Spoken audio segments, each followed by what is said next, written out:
noticed the ways that Margarita's eyes moved, like accessing all these different areas.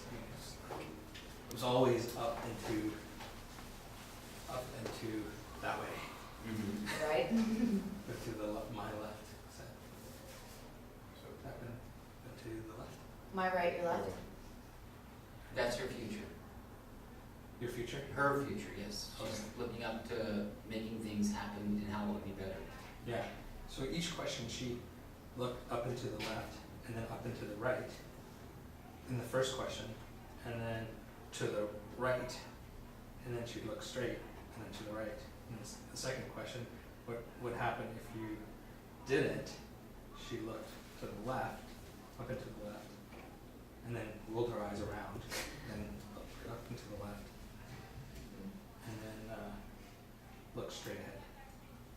And then the same thing in the last question, what happened if you did? She looked up and to the left, and then straight ahead.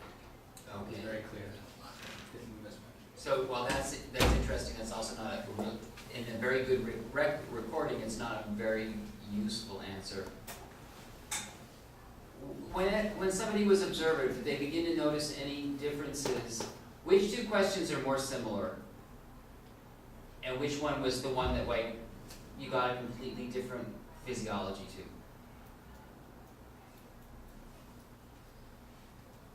It depends. What was the oddball out? I think typically the third question. Yeah. What stops you? Yeah. In almost all cases, it'll be the oddball out. It will droop. But I want you to get an internal experience now. I was trying to get you guys to practice all three questions, because with a little bit of experience, you're going to know which one to pick. But to get that kind of experience, Margarita, tell me something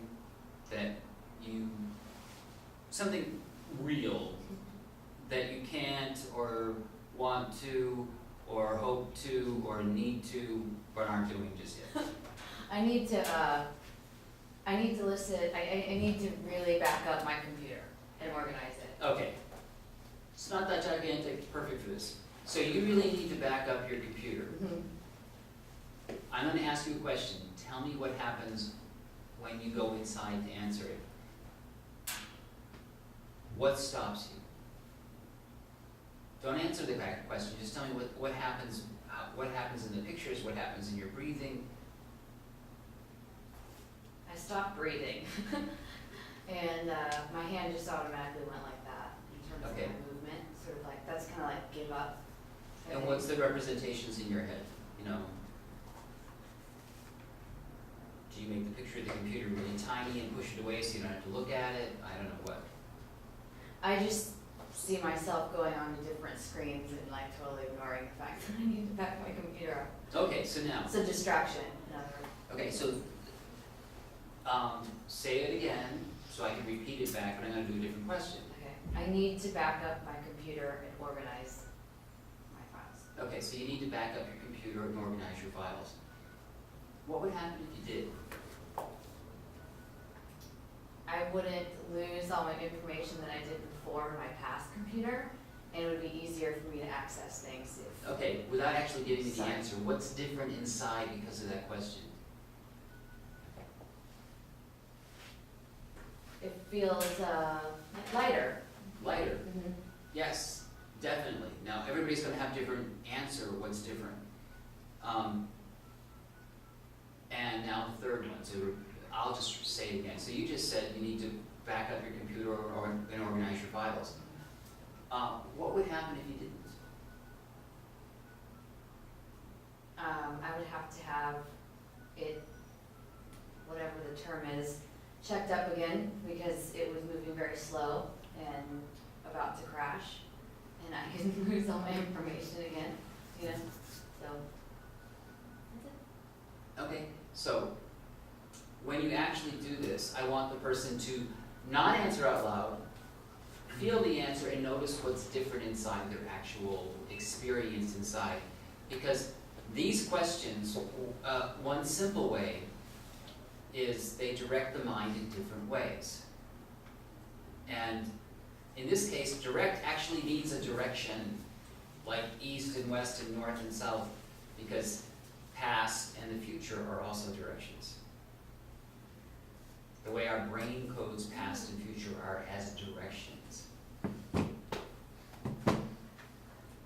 So, get in a pair, and I just want you to come back, or actually get in trios so that you can hear the description of how people's internal, just to give you an example of what I want you to do here.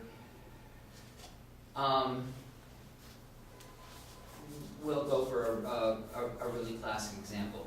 I'm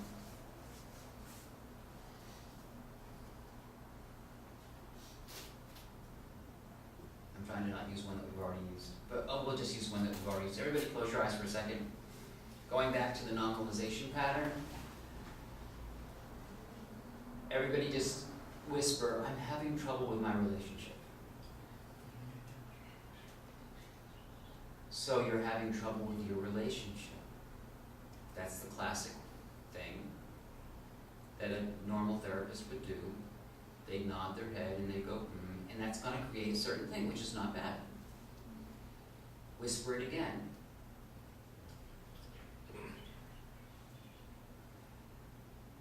So you're having trouble with your relationship. How would you like to relate differently? How is that different on the inside? Or you're having trouble relating with each other, which is the way I would prefer to do it. So you're having trouble relating with each other. Which one has more possibilities in it? Which one's got more freedom? Which one automatically makes it so that you can actually start changing things?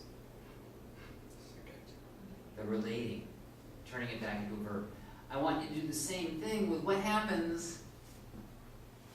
How is the NELPer 100% on purpose saying, look this way, look that way, look that way? Because it's not what they're looking at, but the form of what we're looking at by asking these questions.